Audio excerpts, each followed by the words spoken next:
Quarta corsa, è un'altra prova per i puledri. Questa volta sono in pista sole femmine, non vincitrici di 2000 euro in carriera.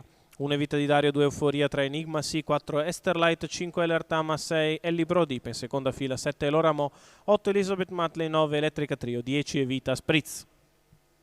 Allineamento completato, autostart che accelera, problemi per Electrica Trio.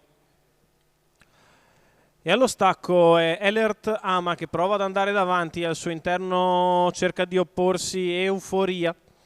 Si imbocca la prima curva con Euforia che con l'ausilio della curva rientra agli avversari, si installa al comando. In seconda posizione Enigma Sì, mentre si muove subito all'esterno Evita di Dario che si scosta dai birilli, mentre filtra bene dalla seconda fila Evita Spritz. Quarta posizione allo steccato per Eloramo,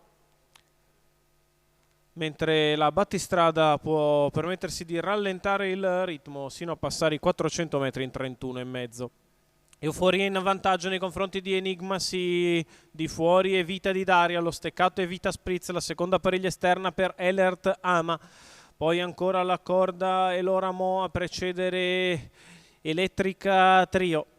Ancora Esther Light a chiudere, ci sono Ellie Brodipe ed Emily Matley. Davanti alle tribune lo schema di gara non cambia, con sempre Euforia al comando, di fuori Evita di Dario, alla corda Enigma Sì, poi la pariglia per Elertama a precedere Electrica Trio, 32,7 la seconda frazione.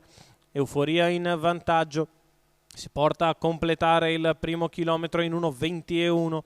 Evita di Dario sempre protesa al suo esterno, in attesa degli eventi Elert Ama, quindi Enigma Sì che perde qualche battuta alla corda, si muove dai birilli, allora Evita Spritz quando siamo ormai a 400 metri dalla conclusione ed Evita di Dario ha messo mezza Numero figura 9, avanti ad Euforia, Trio, a largo Elert Ama, in attesa di un varco invece Evita Spritz a metà della piegata conclusiva. Euforia che con l'ausilio della curva prova a riprendersi sull'attacco esterno di Evita di Dario, in mezzo alla pista Elert Ama, poi si avvicina anche Eloramo. Evita Spritz che ha trovato il varco e viene a centropista a fare l'arrivo.